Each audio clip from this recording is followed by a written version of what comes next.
Hello everyone, Donna here from Embracing the Moon Tarot, and today I'm going to do a reading on what to expect for the month of March. So just go ahead and settle in, and we're going to just draw some random cards and see what comes through, and that includes what sort of message or position I'm going to be intuitively tapping into that as well. So I have a little bit of jasmine, incense burning, kind of really drawing in some of that spring energy, that flowery scent, that light-hearted opening up to that green light energy. I have a cup of coffee that I might sip on here and there, so if you want to go ahead and grab a cup of coffee, that's fine too. But I'm going to shuffle, and then I'm just going to pull whatever comes up, and then I'm going to go with my intuition as to whatever that particular card is supposed to be indicating or be an indication for. Now, some of the things that you see out in the background here, they're just cards that I have that I've pulled for myself.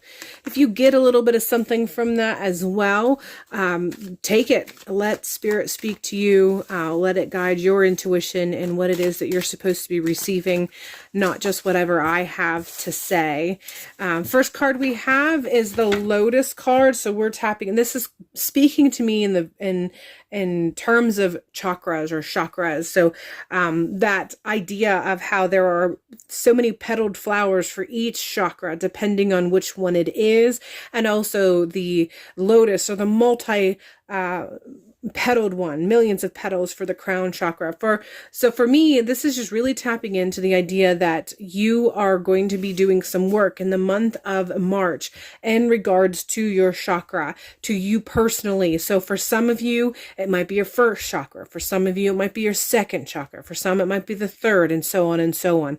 But you know what it is that you have been feeling a bit unsettled about, maybe feeling a bit ungrounded about, whatever it is that you feel has needed some purpose or focus or fine-tuning, whatever it is that you've already been feeling an inclination to. This is really kind of bringing that to the forefront. That's pulling it towards the front burner in your mind and letting you know, yes, those inclinations that you were having, that indication that you were feeling about possibly addressing those avenues of your life, this is something that you're being told by the universe, by Spirit, by the great divine, that you do indeed need to be focusing on that. And that all comes into play for the crown chakra. So whatever it is that you feel inclined to work on this month, whatever chakra you feel like you do need to be giving some focus and some energy, some healing, some attunement and alignment, it all is eventually going to be creating an alignment that goes all the way up and reaches the crown chakra. So the work that you will do and you will engage in, should you do that this month, in the month of March, it is all going to help with balancing, engaging, and expanding your crown chakra. So really allowing you to tap into spiritual energy, really allowing you to tap into that connection that is available to you, to everyone, to all of us.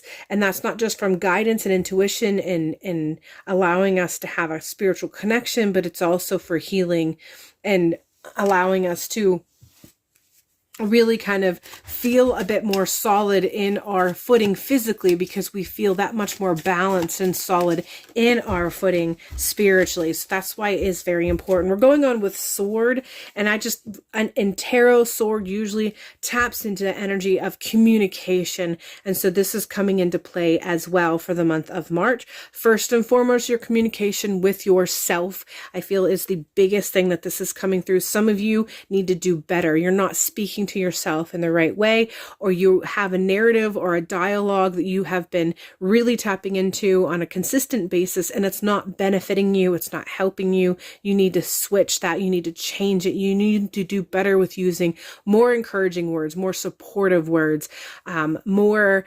empowering words. So find ways that you can really change that inner dialogue that you have with yourself, so that you are uplifting yourself, telling yourself that you love you, telling yourself that you have what it takes to do this thing that you want. You have what it takes to go after what you want.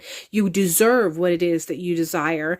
Those all factors in. The second part of that is your communication with the divine. Some of you are not remaining open.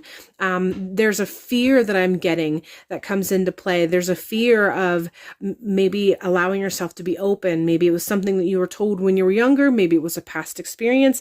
Maybe you went through a crisis of faith at some point, and so you're not at a point where you feel like you can trust the spirit realm, or you can trust your connection to the spirit realm. And so communication with spirit, whatever form that you usually do your connections with and do your work with, this is what's coming in to play with the sword card. You really need to open up your communication and connection. For some of you, this includes ancestors. There are a lot of people who are really starting to feel that pull to do ancestor work. If this is you, start doing the research, or just go with your intuition as far as connecting with your ancestors. A lot of times we do not need specific names or specific people. They come to us as a collective. They come to us as the ancestors as a whole, as a group, as a collective, to guide us. And then eventually they can come some step forward, and you know them, and you know who they were as far as in regards to this life, and what relationship you had with them. But if you don't have a specific ancestor that you can connect with, or you feel that you're close enough for this sort of work, they can, and they do come in as a collective to connect. So if this is you, communication and connecting with ancestor is also a connection that you are to be making as you move through this month of March, as you move through each and every week and whatever it may lead to. Finally, with this particular deck, we have the Bear card, and this has to do with protection. That whole mama bear sort of energy is what I feel is coming through with this. That connection with someone who wants to oversee your life as far as a means of being a guidance and connection to support you. So for some of you, this may be a grandmother who has passed, connecting in with that previous portion of the reading that we already did. But a grandmother, and it really is coming in very strong with feminine energy. So take what resonates, leave the rest. If this applies, take it. But I feel like there is a mother energy, and it feels predominantly a grandmother energy, someone who wants to oversee their family bloodline and see them grow and expand and do well, do good, do better, not only for your sake, but for your children's sake. So a little bit of connection going on there as far as grandmother family bloodline is something that is coming through. And if you were looking for a means of connecting, trying to figure out who it is that you may have wanted to connect with, this could be a starting point for you. If that was a question that came up for you, this may be that guidance that you were looking for. Grandmother or grandmother energy. And it doesn't have to be a grandmother. It could be great grandmother or great great grandmother. You might know about somebody in your family that you just feel drawn to, or you feel a connection to, even though you may never have met them. You feel like there is a connection that you just can't deny. And so this might actually be that message letting you know that you are going in the right direction. That is exactly the message that you have been receiving. This is another sign for you. This is who you're supposed to be connecting with. And if that's not the case for you, for some of you, it can just be an open-ended wanting to connect with the grandmother of your bloodline. So your mother's mother, or your mother's mother's mother, and so on back that way. But whatever the case may be, there's a strong grandmother connection, someone who is fierce, someone who is protective, someone who wants the women in their lives, in their family line, to be strong and to be someone who is independent and very empowered to be able to stand on their own 2 feet, know when to ask for help, but also being capable of standing and doing things on their own without assistance if the situation arises and calls for it. That's what is coming through. We're continuing on with the King of Wands as far as the month of March and what we have before us. And this is really kind of drawing on that idea of transformations, energy that comes along with transformation, energy that comes during transformation. There's a lot of energy that is required. There's a lot of energy that is expended when we're going through transformation. But I do feel like this is basically saying that the month of March is a month of transformation. We are moving out of winter into spring.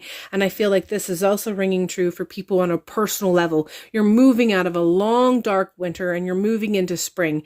And during those transformations, when you move from one season to the other, it is messy. There is a lot of back and forth. There's a slight bit of chaos that can occur. And so that's what I feel is coming through with this King of Wands, letting you know that transformations are so empowering. They're so emboldening. They really help us to connect with a version of ourselves that we know we want to grow in, we know we want to become, we know we want to really embody and embrace, but it doesn't come without a little bit of chaos and a little bit of mess. So as you're moving through the month of March and you're experiencing the desire to engage in this transformation, don't become disheartened when you feel like things have gotten sloppy or messy or chaotic, or feel like they are a little bit hard, because that happens sometimes. That is what happens during this type of work. It can get hot, it can get hard, it can get messy, it can make us sweaty, but it's worth it in the end. The process is worth it. And we learn so much when we engage in the actual process of the change.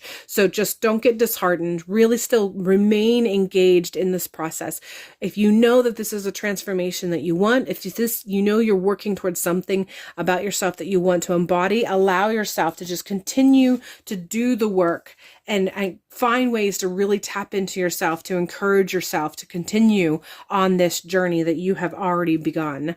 Next, we have the Chariot card. This is really tapping into that concept of control, that sense of control, and what it means to you. How are you balancing control? Is the work that you're doing that allows you to tap into the concepts of control, are they rigorous? Are they dogmatic? Or are you able to go with the flow while you're still maintaining control? So in this particular image, she has a bicycle. And so when you really think about what it takes to ride a bike, you have to both engage completely with the work of balancing, of pedaling, and of steering. But at the same time, you also have to know how you can go about it in a way that allows you to give control to the flow of the road, the flow of the path before you, weaving in and around whatever you may need to weave in and around. Being able to adjust yourself on the seat to lean one way or the other, to go with whatever direction that you're going, possibly stand while you're pedaling if you need a little more effort. So it is a beautiful, harmonious act of being in control while also allowing yourself to go with the flow. And so this is what we're tapping into as you move through the month of March. You are essentially being told that you have to maintain a certain amount of control of the event and of yourself, your reactions and your responses to things as they unfold. But you also have to allow yourself to be flexible, to go with the flow, to lean when you need to lean, to stand, to sit, to not pedal if you don't need to pedal. Because sometimes when you're on a bicycle and you're going downhill, you do not have to pedal. You don't have to do anything. You can essentially just go along for the ride. So this is the energy that's going to be happening as you move through the month of March. Sometimes you are going to be required to really engage, maybe stand up and pedal and lean and really work it. And other times you may be required to sit down, relax, and you don't even have to pedal. You just have to steer so that you're going in the right direction. So remember that as you move through the month of March, allow yourself to understand that sometimes you have to work and sometimes you have to go with the flow. Be open and flexible enough to know when you're supposed to be putting in the work and when you're supposed to be, or when you're permitted to relax. And if you're permitted to relax, engage in that relaxation. Allow yourself to engage in that relaxation when it presents itself, because sometimes we just need to recharge, or the events that are unfolding don't require anything from us at all. We don't need to do anything. Things have already been put into motion, and we're at a point where we don't have to engage in anything at that moment. So allow yourself to be open, to understand, connect if you need to get guidance if you have a little bit of confusion on it. But my guess is 9 times out of 10, if you have a bit of a confusion, it's because you feel like you should act and you're not really supposed to be acting. Usually, not always, but usually that is why you're experiencing that. Moving on to the Lovers card is the next card we have for the month of March. And this is about connections, serious connections that take long-term commitment, but have long-term benefits, that have long-term rewards as a result of them. So it doesn't necessarily mean relationship. It can mean relationship. This could be defined as relationship with people who can help you along your way. It can mean relationships with the divine, with the ancestors, which we've already tapped into for the first part of this reading. It can mean relationship with yourself, but it also can just be connections that need to be made to put you on the right path and to continue to support you on the path that you are on.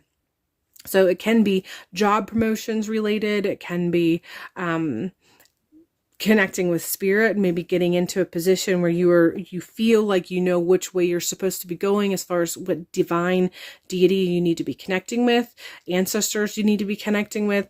It can be any of those, any sort of connection where there is chemistry, fire, something that lights you up on the inside and that requires commitment, be it short term or long term, doesn't matter. Sometimes the best ones are the long-term ones, but it doesn't have to be. It could just be a commitment that you're supposed to have right now because it's in the moment. Again, going with the flow, that Chariot card coming through. But it's something that's going to eventually lead to long-term rewards. You're going to have a benefit from it, and it's going to be long-term rewards. So be open for these connections. I'm getting the word promotion. So I do feel like for a good many of you, this is in relationship with a promotion in your life in some regard. So you're leveling up, you're stepping up. It can be a job if you are employed, but for some of you, it might mean that you need to be looking for those avenues where you can promote yourself if you have your own business, if you're self-employed. If you're not employed, if for some reason you're a stay-at-home parent, there may be something that you could be doing to kind of level up and promote yourself within that particular obligation that you have to meet on a regular basis, on a daily basis for yourself. However that translates, however that applies, you know the ins and outs, so that you can make this very generalized, broad reading seem to apply and more personable. But we are talking about looking for, intuitively being open for those connections that require commitment. They will require time and energy from us, but they have long-lasting rewards, and that's why we engage in them, because of the way we feel during them and the way that where it leads us in the future, the version of ourselves in the future. All right, that is all I have for the month of March. It looks like it's going to be a powerful month as far as our spiritual growth and personal expansion. So I hope you are able to engage in many facets of things that have come through with this reading. If you're interested in something that's a bit more personal to you, I do offer readings on my website as well as Etsy. So feel free to check out the description box for those links. Other than that, I hope you have a beautiful month, and I will see you in the next one.